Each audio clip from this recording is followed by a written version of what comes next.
Yes, sir. Welcome into another edition of Fast Break Bets presented by BettingPros. You know me, know the voice on the guy is me, really real, villain real, Terrell Furman Jr. here at your service.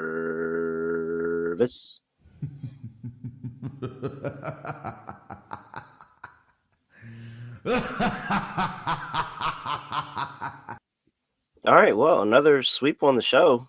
I'm telling you, if you're not paying attention to anything that's going on social media, or you're one of those people that say, "Hey, I don't do social media," that's for the young ripper snappers and the riffraff and all of that, then you're doing pretty all right because social media plays have been complete crap, but been very good on fast break bets recently. And you know what? We'll take the wins where they come. Couple of unders here on last episode. Hornets team total under 106.5. You had me in the first half. I'm not gonna lie. You had me a little scared in the first half, a little nervous, but Hornets do what they continue to do and not being able to score the basketball. They don't get over 100 points again. I mean, you could have took that down and went team total under 100.5 and just said they're not going to get to 100, and you would have cashed a nice plus money bet there. Probably should have did that, man. Probably should have just faded the Hornets all the way there. Didn't get the scoring done. They did cover the strike though. Shout out to them. Jimmy Butler. So this was Steph Curry's fault. We won. There might have been some people because I looked at the line again right before tip and it was at 10.5 minus 110. So there might have been some people that got 10.5 and they decided to tail and they got the line shifted. Uh that really sucks because that was Steph's fault. Like that was all Steph's fault. Like there was at one point in time where Jimmy Butler and Steph were running kind of a two-man game, and he got like really, really cheap assist off of pick, give the ball to Steph. Steph comes off the pick and hits a three, and it's like, oh well, there's an assist to Jimmy Butler, and that happened in like the last couple of minutes of the game. Last 4 minutes of the game or so, something like that. Like he was sitting on 9 the entire fourth quarter.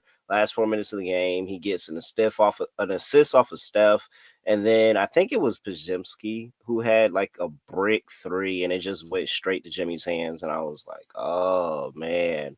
I was nervous, but we still I cashed 11.5. If you got 11.5 RA, it did cash. Sorry for the 10.5ers though. That does really, really suck because it was a good read. And you know what? I think I learned my lesson from that. Even though I hit my bet, I think I learned my lesson that if I get an opportunity like that again to kind of fade Jimmy Butler, just go for the rebounds because he can always have an amazing game. Like he can always get a bunch of assists just feeding the ball to Steph. Like just go for the rebounds next time. That's what I'm gonna do. I'm not even gonna waste time with this. All right. And then AJ Green over 8.5 points. This was very frustrating because he didn't have a single point in the first half. He had 2 attempts in the first half. And then he comes out the second half and it gets to well, we had the fourth quarter at that point. I think we had just started the fourth quarter. And in like 2 minutes in the fourth quarter, he drained 2 threes. And I'm like, oh, we have life, we have life. And then, nothing else. He gets pulled from the game. Don't have to. Yeah, that was annoying. I might go back to the AJ Green well because he's actually been really good over the past few games, and maybe that was just a slower game for him. I might have to go back to that well one more time and then decide if I'm going to stop feeding him. All right, so there we go. That's a nice little recap there for you. Let me go ahead and get into the first play of the day here. We're going to go to Atlanta. The Atlanta Hawks are welcoming the Oklahoma City Thunder. Thunder are laying 12.5 here on the road. 242 is the total. You guys know one of my favorite pastimes is fading the Atlanta Hawks. And I would love to do that. Nothing would give me greater joy than to fade the Hawks in this spot. But now we're getting into the part of the season where you got to start changing how you handicap. And so we're starting to get more and more intel. We're 3 games in for both of these two teams after the All-Star break. And that's where I'm about to start getting a lot of my information from. It's going to be post All-Star break. So when you hear me talk about stats or like, this team is shooting this percentage or they move at this pace or whatever I'm talking about, 9 times out of 10, if I don't mention it, because I know I forget to mention stuff like that and I just kind of get in my own world and start talking, I'm talking about what they're doing post All-Star break. So I have a filter in my stuff, and I filter everything to post All-Star break because that's when we really, really like know who these teams are. The trade deadline is gone. 9 times out of 10, teams really aren't bringing in any more people. Maybe a signing here or there, but teams are locked in. The coaches are locked in, and they're making the push for the playoffs and the end of season. So this is where a lot of my stats are going to come from. What's happening in the All-Star break, and both of these two teams have had 3 games since the All-Star break. And the reason that I can't lay the 12.5 and just completely fade the Atlanta Hawks here and take one of my favorite teams to bet is because the Oklahoma City Thunder have been absolutely abysmal on the defensive side of the ball since the All-Star break, and it doesn't look anything like they've been in the top part of the year. So they played 3 games. Remember, they had that blown lead to the what was it? The Minnesota Timberwolves, let them come back and win in overtime. They went and played the Brooklyn Nets last time. That didn't go well. They let a Nets team that's struggling to score the basketball score 120 plus points. So they haven't been good defensively at all. They actually had to come back in that Brooklyn Nets game. They have been allowing teams to get to the free throw line willy nilly. They are 28th in free throw rate allowed, so they're letting teams get to the line. They're fouling a bunch. They're not good on the offensive glass, 25th in offensive rebound percentage, 21st in defensive rating. They're giving up 120.3 points per game. That's 24th in the NBA since the All-Star break. Like, all this is since All-Star break. So they haven't been good in these games. And I kind of want to fade that against the Atlanta offense that we know they can get hot. We know they can get rolling. They'll have some bad games. And that's why I really, really can't I don't get on Atlanta because anybody else, and I think a lot of people, you look at these last 2 games against the Miami Heat, and they scored 109 and they scored 98 in a win. Like, really, really struggled to score in those games. But the Miami Heat, that's a division game. Miami Heat get up defensively for Atlanta, and that makes things tough. They have the 143 that they scored against Detroit. That's actually pretty good because Detroit's a really solid defense. The 148 against the Knicks. The Knicks have been horrible defensively as well right now. And then they put up 108, but that was against the Orlando Magic. So the better defenses they have struggled against. But right now, this Oklahoma City Thunder team isn't a good defense. Maybe they were a good defense in the first part of the season, but they haven't figured it out after the All-Star break yet. And so I'm going to force them to prove to me that they can kind of get up defensively for an Atlanta Hawks offense that plays with pace. They're 5th in pace since the All-Star break. They go up and down the court, up and down the court. They haven't been as efficient. Like I said, they had those 2 games against Miami, and that's really pulled them down. But they did have that really, really big game scoring-wise against the Detroit Pistons. I think this is another spot where we're going to take the over.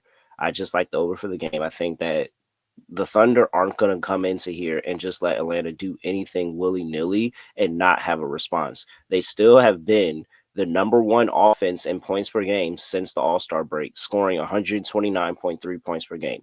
Number 1. They're just giving up a bunch of points, but they're scoring them too. So I think that I like the offense in this game. Give me points, over 242 and well, it's not at a half. It's just at 242. Oh, well, no, it's moving to a half in a bunch of spots. So I can get a 242 out there. Actually, it's a 241 out there right now as well. Actually, I'm about to go get that. I have 242 listed because that's what the consensus was, but I'm about to lock in this 241 right here. Sorry, multitasking. Yeah, so it looks like it's going up, though. I see some 242 and a halves out there. I wouldn't be surprised if it goes up. I think we're going to see a bunch of scoring here in Atlanta Hawks and the Oklahoma City Thunder. All right, let's talk about Microsoft because I'm losing myself. There we go. All right. Microsoft empowers visionaries with AI solutions, simplified cloud and data management, and trustworthy AI. Microsoft's challenger mindset, emphasizing the importance of pushing boundaries, striving for excellence, and turning challenges into opportunities. Microsoft is helping decision makers make informed decisions, sparking new ideas, and driving impactful change. Microsoft provides the tools and expertise needed to tackle the biggest challenges with confidence. Whatever challenge you are facing, Microsoft empowers you with the expertise to say, bring it on. Visit Microsoft.com/challengers to learn more. All right, let's get into my second play of the day here. Going with all right, player prop bet cheat sheet likes it. I like it, and I have a crazy trend to go with it too.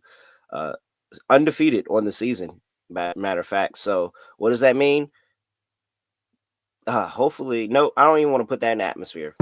Knock on wood. Not gonna say it. Nope. And yes, this is a wood table that I knocked on. I'm not just knocking on anything. I actually knock on wood when I say knock on wood. So, uh, I'm not gonna say it. I'm not gonna say it, but I will say the trend is undefeated on the year. So it's one of a lot of people's favorites. Maybe not my favorite. Nah, I like him. I like him. He's actually kind of funny too. Like when you listen to some interviews and some videos, he's kind of funny. Nikola Jokić to go over 25.5 points here. BettingPros prop bet cheat sheet has him projected for 30.1 points in this game, 71% cover probability, and a 5-star bet rating. Now, Jokić been very, very good scoring. He's gone over 25.5 in 11 of the past 15 games. I'm sorry, including his previous matchup this season with the Detroit Pistons in this spot. He scored 37 points in that game. I had this written down because as I went to go check, over the course of this season, Nikola Jokić has played in a back-to-back 9 times. This will be his 10th time. In all 9 of those games, he has gone over 25.5 points. The lowest points total that he has scored in any of those games was 27. He has gone over this number in every single one. A lot of those games, he's had some huge marks. And so I started to think of like, dang, like Jokić is really, really good on back-to-back. And I wonder why. And then I just thought about it for a second. I'm like, oh, wait. His whole team is a hospital ward. I mean, Russell Westbrook is dinged up, and he's been with the injury management recently, and so I don't even know if he's gonna play here in this game. Jamal Murray's had issues all year, and they've been holding him out of back-to-backs at times. Aaron Gordon has had issues all year. They've been holding him out of back-to-back at times. Like, there's a lot of these games that Nikola Jokić is out there going out here doing it by himself. So, like, why is he not going over this number? I mean, who's going to stop him? He's one of the best players in the world. I don't think that there's any player on the Detroit Pistons that's going to be able to slow him down when he wants to get his bucket, and he's probably going to have to if they do what the Nuggets have done all season and start resting guys because they have so many injuries, and this isn't the time to try to play around with a bunch of these injuries. So, yeah, I think Nikola Jokić has a really, really good chance. Again, 9-0 to this number on a back-to-back this season. Jokić is 9-0 to his number on a back-to-back this season. Let's make it 10-0. I'm taking them to go over 25.5 points here on a back-to-back against the Detroit Pistons. And so those are my 2 plays for the day. Going with the Oklahoma City Thunder and Atlanta Hawks over 242. And Nikola Jokić to go over 25.5 points here in fast break bets. We have won our last 4 bets in fast break bets. Hopefully we can make it our last 6. All right. I'm at really real __. Give me a follow on X.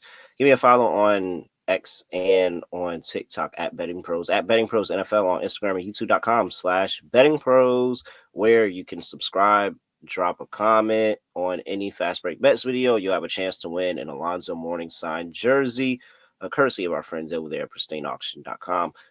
Appreciate you. You'll be able to get a chance to win that jersey. We will be giving that away next week. All right. With that, that's really it. I have nothing else to say, nothing else to do. No other way of ending the podcast. Just going to end it like this. We are out of here.